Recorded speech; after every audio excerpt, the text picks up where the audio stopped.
Hello, this is Liam for Flamefam Studios, and 4th day of Christmas, and what the fuck was happening next over there?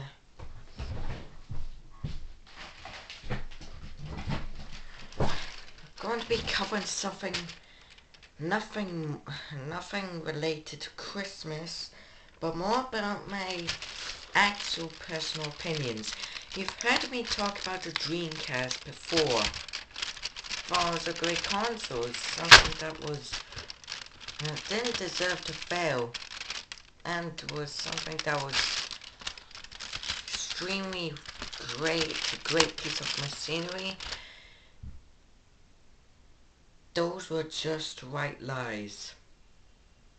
To be honest, the Dreamcast is something that was mishandled by SEGA, and it was the start of the company we all know and hate, Modern SEGA. So you might be wondering, why the fuck am I talking about a company that I've already criticized many times before?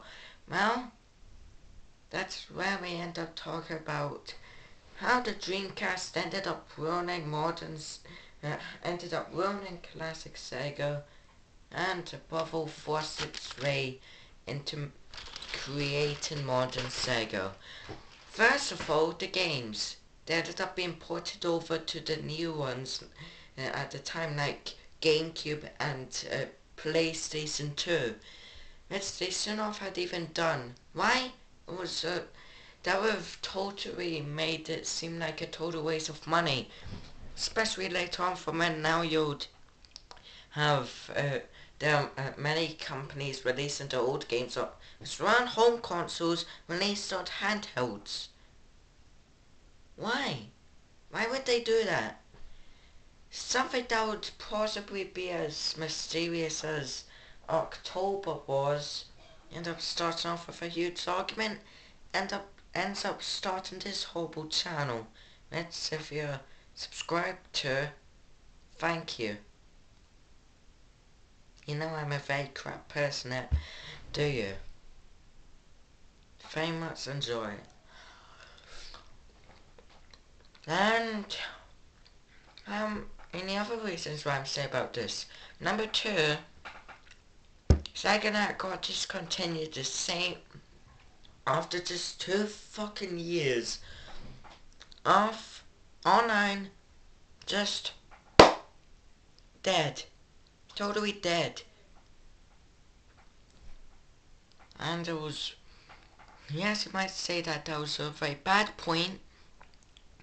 I would say it's got to be one of the worst points from SEGA's history, and something that's never, ever been made. They could have been able to save the Dreamcast rather than running around like total idiots, just throwing the money away, just overreacting over a console which didn't have many great launch titles.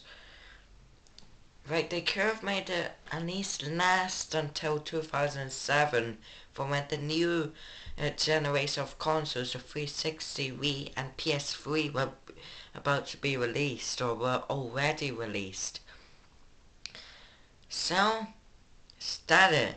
Is that all my stupid reasons for you to end up just listening to and possibly being tortured into watching this?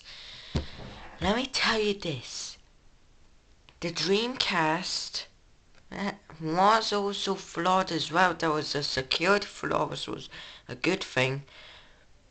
But they just didn't really focus well on the flop of the Sega Saturn and the eventual flop of the Mega Drive, which did very well at first.